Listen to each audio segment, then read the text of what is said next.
14 ноември се прославува како Светски ден на дијабетисот. Оваа година мотото е едукација за заштита на еднината.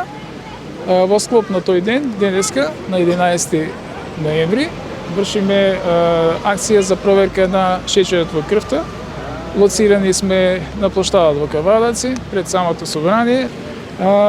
Шеќерната болест представува една хронична болест, уште кај некои, да речеме, и доживотна болест, која се одликува пред се со нарушување на метаболизмот на јаглехидратите, но и на протеините и на мастите. Денеска се смета дека дијабетисот настанува заради недостиг инсулин или отпорност кон самиот инсулин.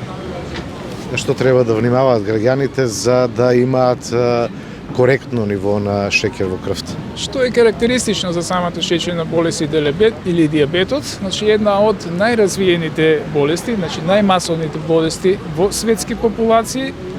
Шеста болест е шеќерна болест е шеста причина за смрт во развиените, значи во западноевропските земји.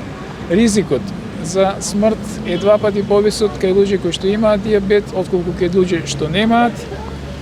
Се превенира со правилна едукација, значи прво со правилна едукација, а потоа и со правилен начин на исхрана и правилен начин на живот.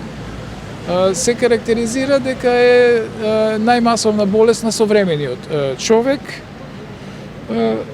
и се карактеризира, се мисли дека е причината за појавата на самата болест е начинот на живот во денешницата. Значи треба да се менуваат навиките на исхрана, да се внесуваат помалку шеќери, колку физичката активност може да даде придонес во корекција на нивото на шеќерот? Кои би биле нашите препораки, значи како медицински лица и воопшто препораките за намалување на појава на дијабетот треба да се практикува здрава исхрана.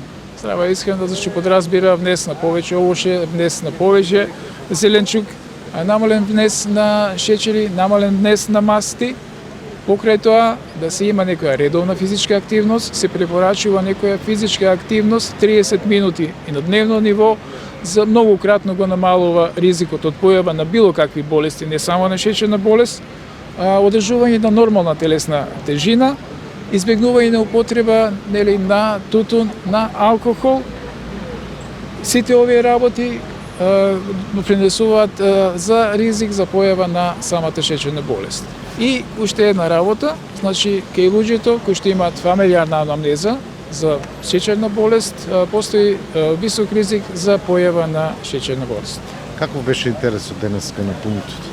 Ние сме започнати од 10 часот, сега до 11 часот имаме 60 прегледи. Интересот е голем, резултатите во главно се движат во нормални граници со одредени исклучоци, каде што се измерени високи нивоа на шеќер во крвта и таквите пациенти се упатуваат веднаш до матичен лекар и до соодветната специјалност.